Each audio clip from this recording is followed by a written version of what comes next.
Girl Nick Robinson with the Yara Effect, back at it again. And today I wanted to kind of get into this whole Diddy issue with pleading insanity. Like, based on what I'm seeing, it may not be an insanity plea.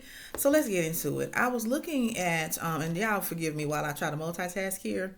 I was looking on the web, and I'm reading from Lee Bailey's Euroweb.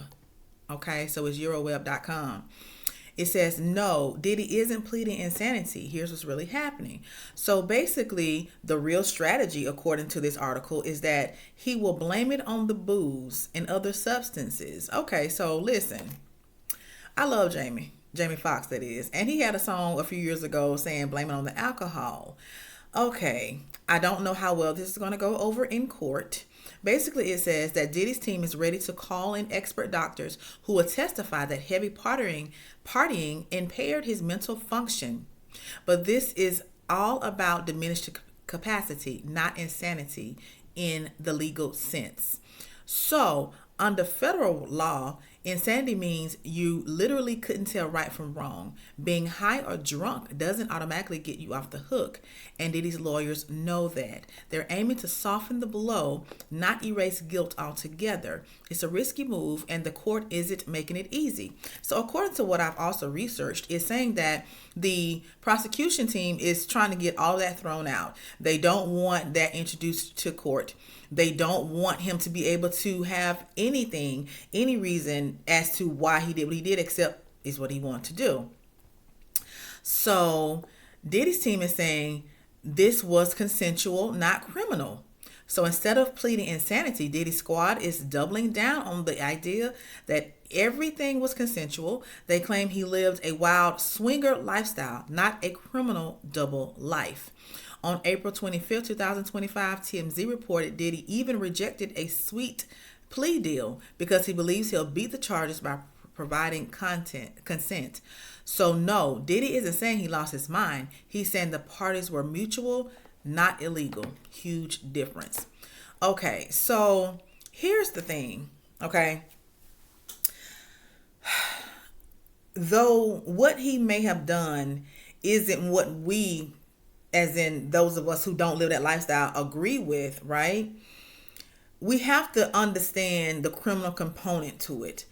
We have to understand, what does sex trafficking mean, okay? What does that mean legally? We can have our ideas and we can have our thoughts on it, but what does it mean legally? Okay, so not only do we have to think about that, we also have to think about the fact that it is a federal case, and that this so-called allegedly occurred, whatever he did, in multiple states. We know he has a place down on Star Island in Miami, which he has a very nice home. I actually was able to tour Star Island when I went on vacation there a few years ago. Very nice home. And then he also has, I'm sure, a home in LA and New York and wherever else he has homes. So we have to understand, as we're delving into this case and everything, as we are approaching May, because supposedly in May is when all of this, the trial and everything, is supposed to start. He did turn down a plea deal. He wants to clear his name because he truly feels that he is not guilty for what they're accusing him of. I don't know. I can't call it. I mean, do we agree with everything that he's done? Absolutely not. Did he assault Cassie? We saw that. People witnessed not necessarily him assaulting Kim Porter, rest in peace, but they saw evidence of it. They saw remnants of it. There were people that took her to the hospital to help her with whatever injuries she allegedly sustained from his hand. So those things are more likely to be more easily proven. I don't know if his team is going to present video showing consent. I don't know if there are text messages or emails. Like, we just don't know at this point. I'm not professing any innocence or guilt for sure. I'm just trying to figure out, like, what will occur, like what will be said and done, like how will this all unfold in I mean, like, are they going to allow cameras Is this going to be a whole nother like OJ type situation where there's cameras day in and day out during the trial? I just don't know if they want that type of magnifying glass on it, because I remember I was a kid when the OJ Simpson trial was going on, and I recall just everybody stopping what they were doing. We were in the middle of our school day, stopping our school day to crowd around the television to see what the verdict was going to be. And I recall that when the verdict was read and he was considered not guilty in the unaliving of his ex-wife and Ron Goldman, so Nicole Brown Simpson and Ron Goldman, I recall that there was just an eruption across the country, if not the world, regarding that verdict. And I remember there were fights at school. There were like, because in my high school that I went to, there were two buildings across the street from each other. And I just recall leaving one building, the chaos that was going on there. It was about 5 or 6 fights going on at one time. And I mean, when I say fights, I mean teachers versus students, students against students, administrators. It was crazy. Going across the street to the other building, the same thing is occurring. And I'm like, oh my goodness. And back then, there was no social media. So I couldn't imagine in today's world where there is social media along with press, how that would end up. It's crazy. That's all I can say. There's been rumors, of course, over the years of the activities that Sean Diddy Combs has been involved in. There's been whispers. There's been all kinds of talk about the white parties. And I mean, it's just at this point, I don't know what's going to happen. I'm not sure what's going to happen. At the end of the day, we have to filter through, and not we necessarily, but the legal system has to filter through the sensationalism and get down to the legality of everything that's going on with this case. Did we expect for Diddy to be locked up and stay locked up this entire time since they got him a few months ago? Absolutely not, because we're so used to celebrities kind of waiting around legality. And it's been so many things that has occurred, since we've known who he is. I mean, the first incident was when the 9 people were, seriously hurt and or unalived when he had a celebrity basketball match in New York. That was the very first thing that occurred. And we also know that the whole shooting in the club in New York with him and former rapper Shine, where Shine got 10 years. And even back then, we, as in those of us who were old enough to remember it, were like, did Shine take the fall for this? Even the young lady, one of the young ladies who was hit like in her nose area, she saw, what happened. And she herself said, who pulled the trigger? So, and she did not say it was Shine. She said it was Diddy.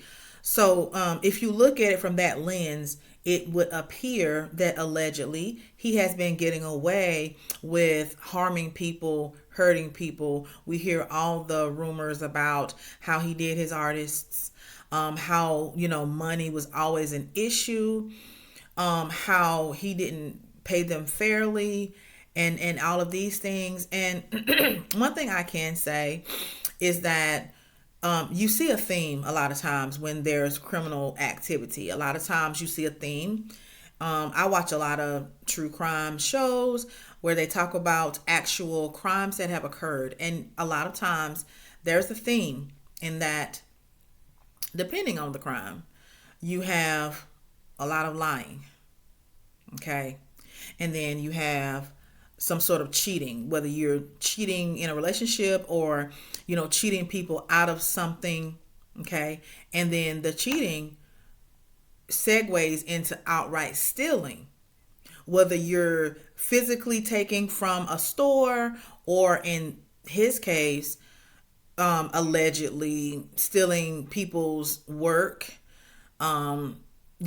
taking publishing and not being fair in that regard. Several artists have come out about that. And then it just progresses into the unaliving of people. Let's touch real quick on what people assume is that he might have had something to do with two of the biggest stars in hip hop to ever do it, which is Tupac and Biggie. Some are alleging that he might have had something to do with those men's passing. Let me say this. I feel like, once again, referring back to the true crime shows that I watch, a lot of times there's a motivation for doing something like this. Most times it's money driven. A lot of times, if you follow the bag, you'll follow the motive. And when you get to the motive, you'll see that it's money in a lot of cases. When there's money involved. I mean, you're talking about people who are millionaires, billionaires, right? So when is money not a motivator? Okay. So with that being said, it's been stated by other artists that, Diddy did not care for Tupac. Of course, we all know about the East Coast, West Coast beef. I remember that. It was crazy. People were choosing sides. It was bananas. And they're trying to say that Keefe D worked alongside Diddy to, get rid of Pac. That's what they're trying to say, allegedly, right? There's been talk that, of course, if you're in a beef with, an artist and your top artist, they're beefing, would it not benefit you if that artist just were no longer? You know what I mean? Like, and again, this is just us talking through what others are saying, right? I'm not professing any guilt or innocence. I'm just kind of going over what we know thus far and what's going on, and I'm getting somewhere with it. Also, when it comes to Biggie, right? They're saying that Biggie wanted to leave Bad Boy. We have Gene Deal, who is Diddy's ex-bodyguard, saying that he read the contract and he had a conversation with Big before he passed away, saying that he wanted out because he wanted his publishing. He wanted to go off and do his own thing. And what's sad to me is this. Diddy started off at Uptown Records as an intern. He had a dream. He knew what he wanted to do. He came in hustling. Before it was all over said and done, in a very short period of time, he was running the place. And then when that was done, he moved on to get with Bad Boy. So, not get with it, but I mean, he's the founder, you know what I'm saying, of Bad Boy. That's his. And so if Big wanted to do the same thing, how dare you, if you did try to stop him, how dare you? Like, what if somebody felt like, oh, well, I want to exploit his talent and I don't want him going nowhere, so I'm going to make sure I do whatever it takes so that he is still under my control? Because when you look at it, when Big died, Diddy held all rights. He held all publishing. He held all money. And he made more money once Big was gone than ever. Bad Boy, the reason why Bad Boy was so successful as it was is because of Big. Let's be honest. I mean, Big was that artist. He was magnetic. People, drew to him, and, people appreciated his craft, and he was the biggest artist. You know what I mean? You had the other artists, which, not discounting Mace, not discounting Total, not discounting 112. Those were great artists, but it was Big that really drew people into Bad Boy. And just based on what we have observed of Diddy and what others have said that have worked under him or with him, he had this thing where he needed to control and be the man. And if your biggest artist is talking about leaving you, okay, and competing against you, that would pose a problem for you. You know what I mean? I feel like if Diddy was honoring what Biggie wanted, perhaps he might have stayed longer, you know? But when we look at the motivator behind his passing, who stood to gain the most from Biggie passing? Okay, so I'm just gonna leave that out there. Again, we don't know anything for certain yet, but I do believe that what they're doing now with him is to keep him under wraps, build a case with evidence and proof of if he did have anything to do with those two men passing. And I'm talking about Pac and Biggie. I never like to see someone fall to this level because, like it or not, you know, he was a black man, is a black man that, you know, grinded, he hustled, he built something. You know, his work is noteworthy to the culture. It is. Like him or not, agree with him or not, it is. You know, he really, really did add to our experience in music. And it's a shame that whatever he had going on in his bedroom is on blast. I don't think anybody really cares. I don't think anybody really cares about what he did in his bedroom. I think it's more so about if there was consent or not. That's definitely something to consider.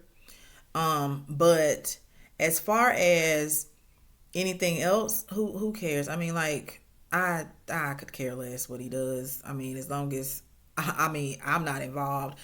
Nobody I know is involved. So it is what it is. I'm interested to see how the prosecutors present their case. I'm even more interested in how the defense lawyers plan to move forward. And I'm interested to see how what the judge allows. I mean, because a lot of it is predicated on law, and it's also depends on what the judge will allow based on the provision of the law, because they have to follow the law.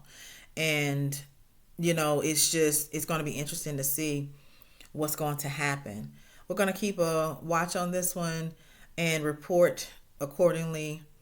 You guys let me know what you think. You know, aside from the shenanigans in the bed, because we all know that, like, you know, people can pretty much do what they want when it comes to that.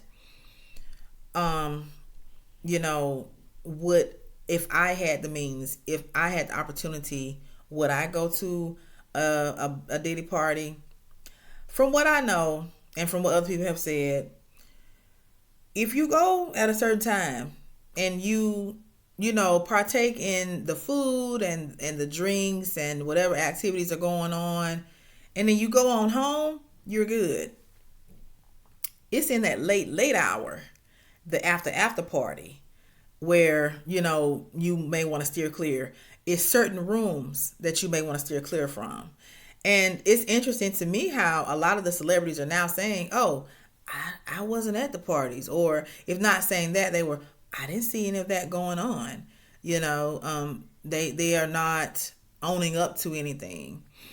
And it could potentially be because they don't know anything, or it could be because they don't want to be sullied by this reputation that he now has, that, oh, you're a nasty, whatever. So let's just keep watching, man. It's getting really interesting. But yeah, that's all I got for this. I'm interested to see how they connect the dots. We do know that the Fed has, like, I believe, a 95% conviction rate. So that's pretty high. They don't come just throwing stuff against the wall to see if it sticks. They thoroughly build a case. And from what I understand, they allow so much time and so much rope for you to continue on and on and on until you just basically give them their case. And hey, we're going to see if that's the case with Sean Combs. Um, I don't think he's going to get away with serving no time. I believe that what his defense is trying to do is make sure he doesn't have to spend life in jail or in prison, because that's harsh, of course. However, it depends on, I guess, whatever evidence they have, how the case goes. We'll just see. We'll just see. I know when Bill Cosby was going through his thing, we thought he was going to be in there until he died, and then he isn't anymore. R. Kelly looks like he gonna be in there until he's a very old man. So let's see what happens with this case. Y'all like, comment, subscribe, share, do all the good things. We're gonna continue with the current events. We're gonna continue with everything we do on this channel. I appreciate every last one of you guys, and I will talk to you later. Bye bye.